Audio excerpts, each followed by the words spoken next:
Man, he's gonna be a fun card, especially in Conquest, because your opponent will never know what the heck you're playing. I mean, neither will you half the time, but that's the fun and skill of it. He's like not a card you need, but he's damn cool to have, because he will put your Marvel Snap skills to the test, like what, when, and Why is Gamora? and how to play all and any of the cards in Marvel Snap. He has one of the most unique abilities in the game, and we'll get to that in a bit. But first, who is Arishem? Arishem the Judge is a celestial, a cosmic being with godlike powers. Together with other celestials, Arishem has been involved in the creation of new universes, including the Prime Marvel Universe, Earth 616. And like the other celestials, Arishem transcends space and time, existing in multiple universes at once. He is one of two celestials who have the right and ability to judge which planet civilization will live and which will not, and displays his judgment as a thumbs up or thumbs down. In his role as the Judge, Arishem has flooded the Earth when he felt that the Eternals weren't protecting humanity from the Deviants, thus causing the Great Flood that's mentioned in many legends. He's also the character that destroyed the mythical lands of Mu, Lemuria, and Atlantis in the comics.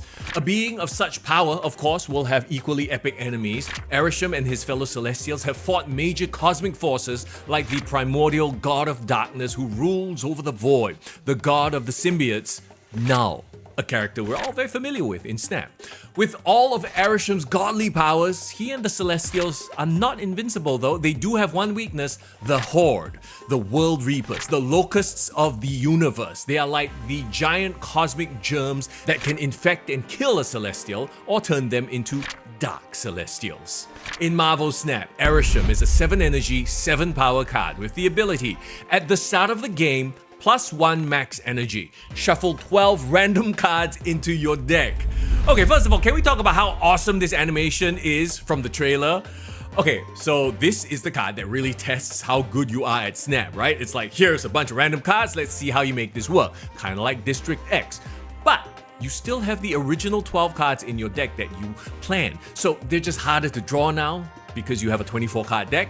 Hey, play Thanos together with Arishem for the chunkiest deck of all time, which actually makes Blob a pretty good option here, huh? Because you're gonna have so many darn cards for old Blob to chomp down on. Quinjet is a must-add with Arishem, discounting those cards that you didn't start with. It's kind of crazy actually. If you manage to draw Quinjet in your opening hand, play it on turn 1, you can essentially play a 4-cost card on turn 2, as long as it's one of those randomly generated cards.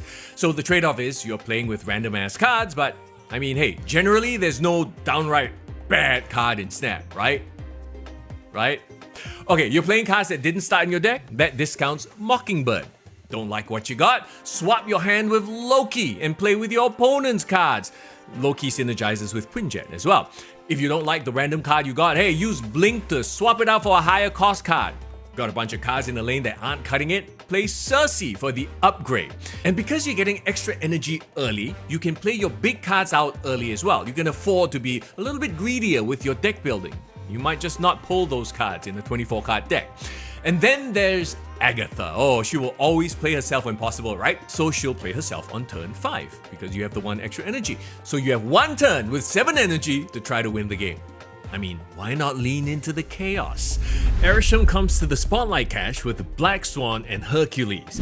Black Swan is still and Hercules, well, he just got buffed. Move is going to be very relevant in the meta come September, so if you're going to experiment with the Move archetype, you might not feel so bad pulling Herc with a key, so it's kind of a 50-50.